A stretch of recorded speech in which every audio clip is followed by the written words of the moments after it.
What's going on YouTube? Nintendo64 Corner coming at you again. For the first time in a long while, actually maybe a few weeks or so, I've finally been able to get back to making videos.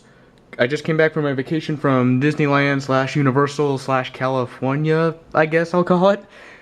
It was a really fun time. Like I said before I left, I don't know how much time I'd have to make videos or anything, so for those who watch my pickups videos, I'm gonna do a mashup of October / November just to, you know, because there's a lot of, for the people that collect Nintendo, they know obviously this is basically the month for the Switch, so I got a lot of Switch stuff going on there. I got a lot of amiibos that are coming out, you know, stuff like that. So I figured I'd just put all of that into one video. So, but moving on, this is going to be Casual Gamer Chats number 3, I believe. It might, no, it's number 4 actually. Yep, this is number 3 of the Fantastic series, obviously. So, let's dive right in, guys.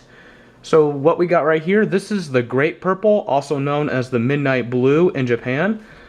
This is the North American packaging. There is different packaging in the world, but I'm focusing on the North American just because that's where I'm at. So, this one is the 3rd rarest N64 console to find. It is getting a little bit harder to find complete in box. Recently, I got lucky. I found a personal seller that was kind enough to give me some good deals on some of these consoles that I have. But unfortunately, that has already, what's passed has been passed. So, I guess, you know, this is just going to be a general idea of what you're looking at on if you're going to eBay. And I don't trust Amazon that much anymore because, you know, their pictures are not the best to rely on. So, I'm going to be basing this off of North American's eBay, so ebay.com, not ebay.uk or AU or any other one. This is basically only going to be for North American, ebay.com. So, the price will depend on where you're from, because I know the currencies are different in other regions. I think Australia's tends to be a little bit higher than what Americans is. I believe it might be a little less for Europe when it comes to pricing there. Correct me if I'm wrong. But let's just move past all that junk and get right into it. So, like I said, this has been really harder to find, at least for a good deal. Loose has definitely gone up from the last time I checked. I got lucky when I got this at the time I did it, apparently, because it's been a long time since I've actually checked for this certain console, and boy, has it gone up in price. You're looking at around $125 to $150 roughly for the loose console with the controller, with all the hookups like the adapter, the power adapter, and the AV cords. $125 to $150 roughly. Back when I got it, it was kind of sitting average with the other two, Jungle Green and Ice Blue. It was kind of sitting in the same range between, you know, 80 to 120. So unfortunately, it has gone up a little bit, but just wait, guys. You'll find good deals on these. Wait for the auctions. Wait for people that don't know what they have, and you'll find the good deals. That patience does apply to the boxed console you see up there as well.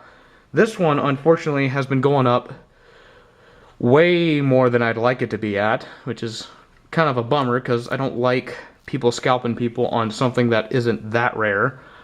Like I said, this is only the 3rd rarest N64 Fantastic, so it shouldn't be that much. So it's going to be sitting around $325 and up, unfortunately. I don't think that's a fair price. Like I said, be patient, wait for the auctions. Like I said a little bit earlier, I got lucky with this one because I found a private seller, and he sold me a bunch of these consoles. He didn't sell me all of them, but he did sell me at least a good fraction of them. I'm going to say 25% of the consoles I have are contributed to him. And one trade item, obviously, because the Watermelon Red console that I traded with the guy on Instagram, he has one of them that I actually got from that seller, so guess that worked out in the end. Yeah, like I said, $325 and up for the box console. Any collectors out there, you should be smart enough to know that that's ridiculous. That's not okay to be charging that much for an N64 box console.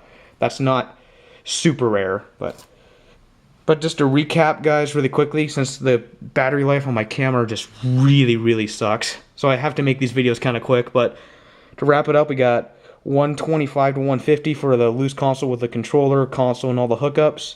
325 and up for the box console, the Grape Purple N64.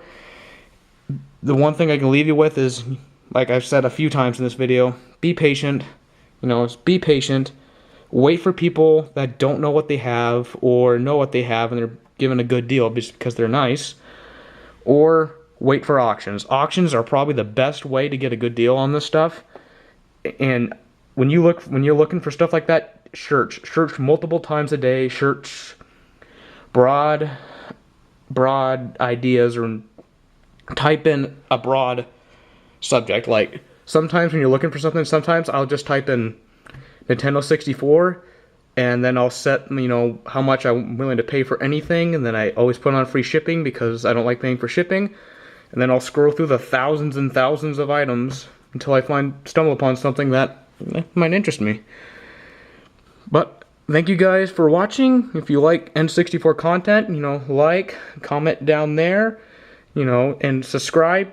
I'll do a little check mark, I guess. Actually, it's like more like a, I'm not going to do the bell. I'm too lazy.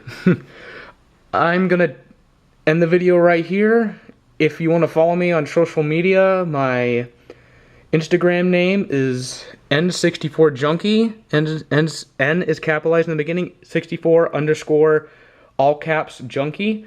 If you want to follow me on there, if you want to, you know, DM me or private message me about anything, any questions or concerns on anything else, especially N64, I'll definitely try to get back to you and answer that. I'll link a couple of YouTube channels that have shown me a lot of support, have helped me, that have done a lot, you know, at least kind of help me push into trying to do YouTube videos. Yeah, like I said, I'll just leave them linked down below. I'd definitely go check them out. All these guys are really cool. So I'm just going to close it out right there. It's like, this is Nintendo 64 Corner, signing out. Take care, guys, and enjoy your weekend.